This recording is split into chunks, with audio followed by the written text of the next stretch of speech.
இன்னைக்கு திருமாவளவன் அவர்கள் நேரடியா ஒரு மக்களால் தேர்ந்தெடுக்கப்பட்ட எம்பி, மெம்பர் ஆஃப் பார்லிமெண்ட், ஒரு கட்சியினுடைய தலைவர்.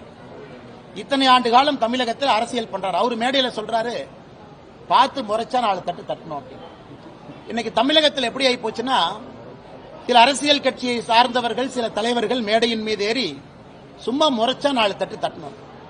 இன்னைக்கு திருமாவளவன் அவர்களும் அவங்க கூட இருக்கிறவங்களும் இந்தியா பாகிஸ்தான் பார்டருக்கு அனுப்பினா, பாகிஸ்தான்காரன் முறைச்சிக்கிட்டே இருக்கான், 4 தட்டு அவனை தட்டணும்.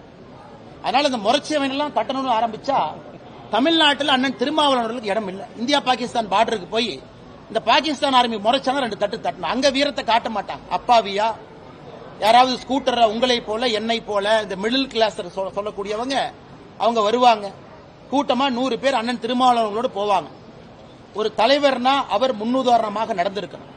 கீழே இறங்கி தடுத்திருக்கணும், என்ன ஆச்சுன்னு பார்க்கணும். இது முழுமையாக ஒரு 2-2.5 நிமிஷம் நடக்குது. இதை ஒரு பத்திரிகை நண்பர் படம் பிடிக்கிறார். அதை ஒரு தனியார் தொலைக்காட்சியில போடுறாங்க.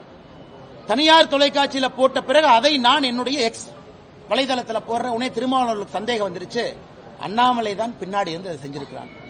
இது என்ன சொல்றதுன்னு எனக்கு தெரியலங்க. இப்படித்தான் தமிழகத்தினுடைய அரசியல் சாபக்கேடு. இப்படிப்பட்ட தலைவர்கள் தான் இங்க அரசியல் பண்றாங்க. ஜாதியை வைத்து, அட்டூழியத்தை வைத்து, அடக்குமுறையை வைத்து, வன்முறையை வைத்து மக்களை மிரட்டி. இன்னைக்கு திருமாவளவன் அவங்களுடைய எக்ஸ்பிரஸ் வலைதளத்துக்கு போய் பாருங்க, யாருமே கமெண்ட் பண்ண முடியாது. அரசியல் தலைவர் நான் எக்ஸ் வலைதளத்தில் ஒரு கருத்து போறேன்னா கமெண்ட் பண்றது உங்களுக்கு எனக்கு உரிமை இருக்கு. நான் சொல்ற கருத்துக்கு நீங்க எதிர்க்கிறீங்களா, கமெண்ட் பண்ணுங்க, பரவாயில்ல. என்னுடைய கருத்தை ஆதரிக்கிறீங்களா, கமெண்ட் பண்ணுங்க. ஆனா திருமாவளவன் மட்டும் பாத்தீங்கன்னா அவர் எக்ஸ்ல போடுவார், ஆனா கமெண்ட் டிசேபிள்டு. அப்பனா அவர் கருத்தை மட்டும்தான் நீங்க படிக்கணும். அந்த கருத்தை எதிர்த்தோ ஆதரவாகவோ நீங்கள் பதிவு செய்யக்கூடாது. இப்படிப்பட்டவர்கள் மோடிஜியை பார்த்து, பாரதிய ஜனதா கட்சியை பார்த்து கருத்து சுதந்திரத்தை பத்தி பேசுறாங்க. இதை விட வெட்கக்கேடு நான் பார்த்ததில்லை.